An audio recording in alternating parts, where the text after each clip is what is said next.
বর্তমান সরকার তার ম্যান্ডেটবিহীন ক্ষমতা টিকিয়ে রাখবার স্বার্থে দেশের চরম অর্থনৈতিক উন্নয়ন হচ্ছে বলে জোর প্রপাগান্ডা চালাচ্ছে মাননীয় স্পিকার। সম্মতি প্রকাশ করছি, ওনারা হয়তো মনে করছেন আমি বিরোধিতা করব। আপনারা বসেন। যতদিন এই অবৈধ সরকার ক্ষমতায় থাকবে ততদিন এইসব সমস্যা কমবে তো নাই, বাড়বে বড়। আমি একটি কারেকশন দিতে চাই। আমি তখন একটু ভুলভাবে উপস্থাপন করেছিলাম। সরকারের একটি গাইডলাইন অবশ্যই আছে। জাতীয় সংসদে ক্ষুব্ধ প্রতিক্রিয়া ব্যক্ত করেন সংসদ সদস্য রুমিন ফারহানা। মাননীয় স্পিকার, কর্মরত বহু নিরপরাধ মানুষ এবং তাদের পরিবারের জীবনের সংকট তৈরি করেছে এই সরকার। সংসদ অধিবেশনে প্রথম বক্তব্যেই রুমিন ফারহানা ধুয়ে দিলেন বিএনপি দলকে।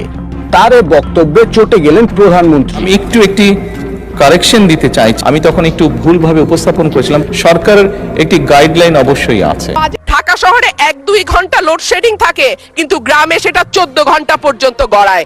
মন্ত্রীরা যখন সংসদে বক্তব্য দেন তখন তারা অবলীলায় বলেন বাংলাদেশে জ্বালানির কোনো ঘাটতি নাই। সংসদ সদস্য ব্যারিস্টার রুমিন ফারহানার বক্তব্য ঘিরে আবারও উত্তপ্ত হলো জাতীয় সংসদ। পুরো সংসদ কাঁপিয়ে দেওয়ার জন্য ব্যারিস্টার রুমিন ফারহানার মতো একজন সৎ, সাহসী ও বলিষ্ঠ কণ্ঠস্বর হেভিওয়েট নেত্রী যথেষ্ট। এই ব্যারিস্টার রুমিন ফারহানা স্বতন্ত্র প্রার্থী হয়েও তিনি প্রায় 40,000 ভোটারের ব্যবধানে মাননীয় সংসদ সদস্য হয়েছেন এবং যেই দলের জন্য দীর্ঘ 18 বছর লড়াই করেছেন, সংগ্রাম করেছেন, তার লড়াইয়ের কারণে সংগ্রামের মাধ্যমেই বিএনপি খুঁজে পেয়েছিল এক নতুন অস্তিত্ব।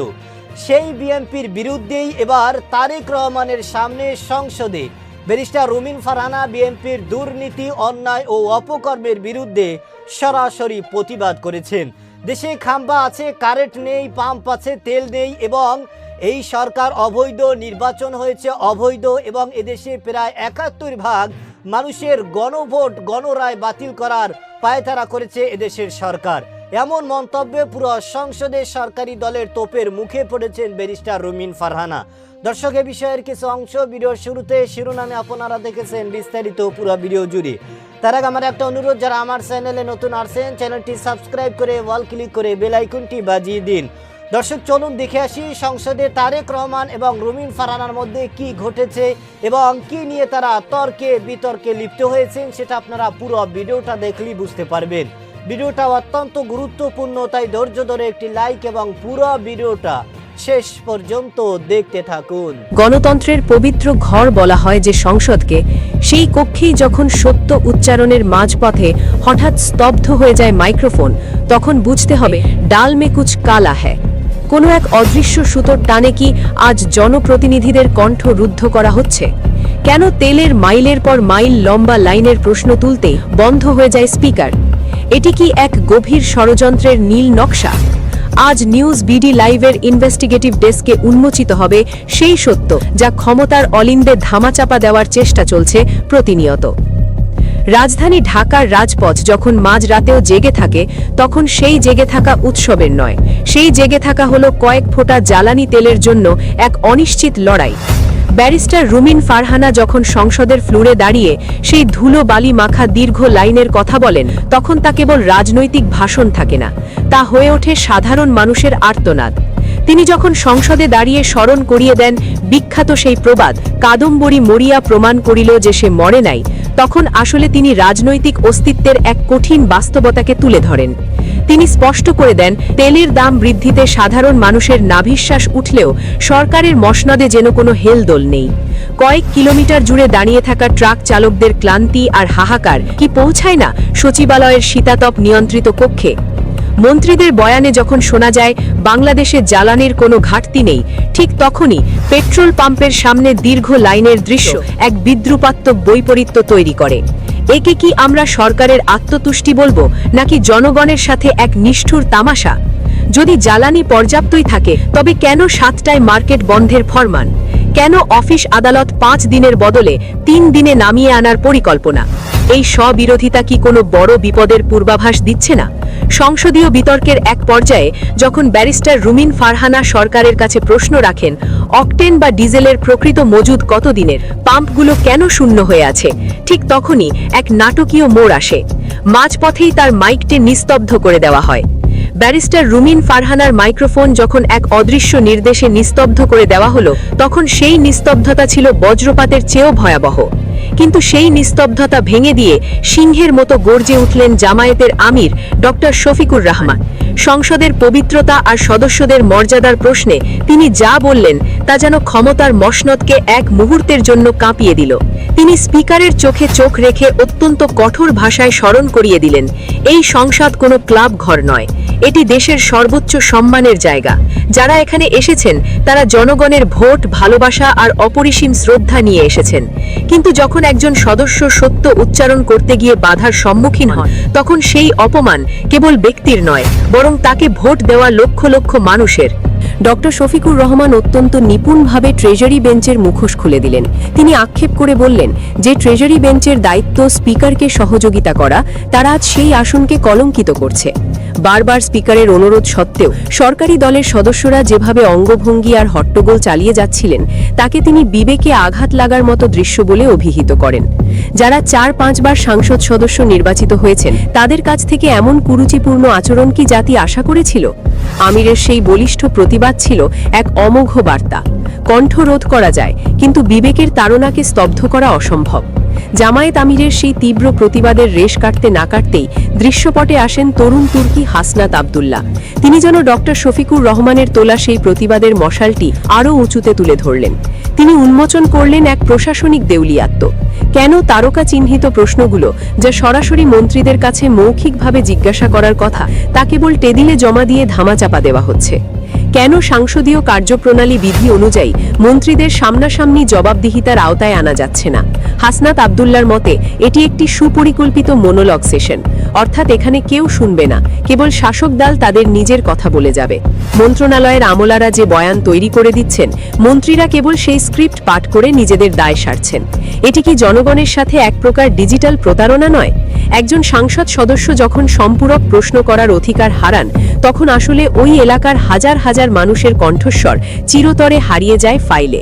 তেলের সংকট নিয়ে প্রশ্ন হোক কিংবা দ্রব্যমূল্যের ঊর্ধ্বগতি, সবই আজ লাল ফিতার দৌরাত্মে বন্দী।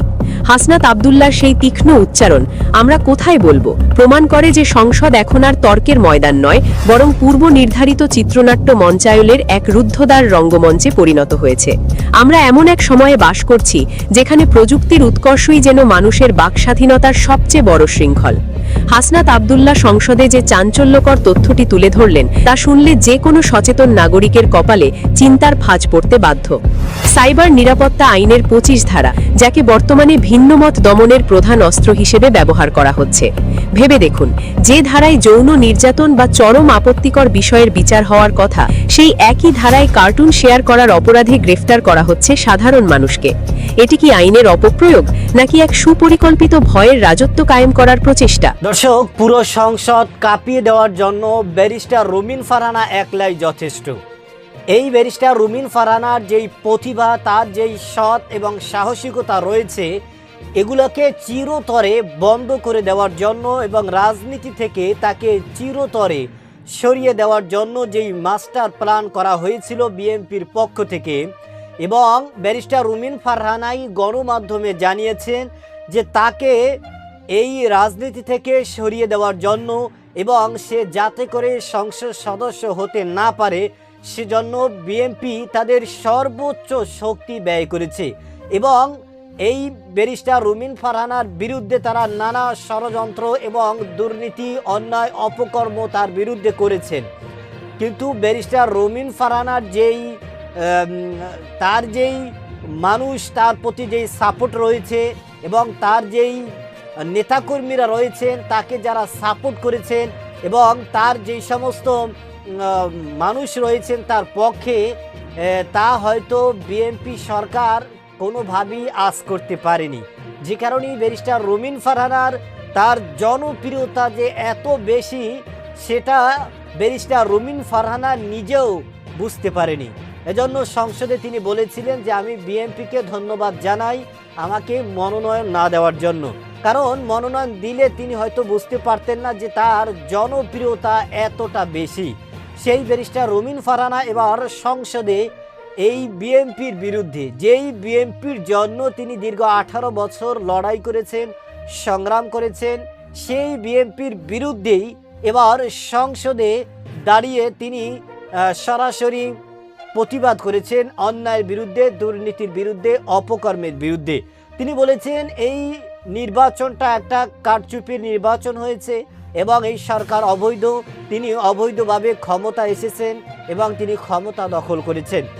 তার পাশাপাশি তিনি বলেন দেশে যদি এতই বিদ্যুৎ, এতই যদি তেল থাকে তাহলে মানুষের এত বড় লাইন কেন, এবং সরকার তারা তাদের ব্যর্থতাকে ঢাকার জন্য রীতিমতো সংসদে বলে যাচ্ছেন যে বাংলাদেশে কোনো বিদ্যুতের সংকট নেই, তেলের সংকট নেই, জ্বালানির সংকট নেই, কিন্তু মানুষ দিনে দিনে তারা অনেক ভোগান্তির মধ্যে পড়তেছে এবং পাম্পে দেখা যায় একের পর এক সিরিয়াল, মানুষ সকাল থেকে সন্ধ্যা পর্যন্ত সেখানে সিরিয়াল দিয়েও তারা তাদের ন্যায্য এবং তেল তারা ফিরে পাইতেছে না। যে কারণেই ব্যারিস্টার রুমিন ফারহানা সংসদে এ ব্যাপারে কথা বলায় সরকারি দলের নেতাকর্মীদের তোপের মুখে কিন্তু ব্যারিস্টার রুমিন ফারহানা পড়েছিল। যে কারণেই এই বিষয় নিয়ে সামাজিক যোগাযোগের মাধ্যমে তুমুল আলোচনা এবং সমালোচনার ঝড় উঠেছে। দর্শক, আপনার কি মতামত? দেশে কারেন্ট নেই, দেশে বিদ্যুৎ নেই, তেল নেই, মানুষ দিশে হারা হয়ে পড়েছে, এ সম্পর্কে আপনার কি মতামত সেটা কমেন্ট সেকশন অবশ্যই জানাবেন। আজ এ পর্যন্তই। সুস্থ থাকবেন, ভালো থাকবেন। দেখা হবে আগামী কোনো ভিডিওতে, কথা হবে নতুন কোনো বিষয় নিয়ে। সে পর্যন্ত ভালো থাকবেন। খোদা হাফেজ।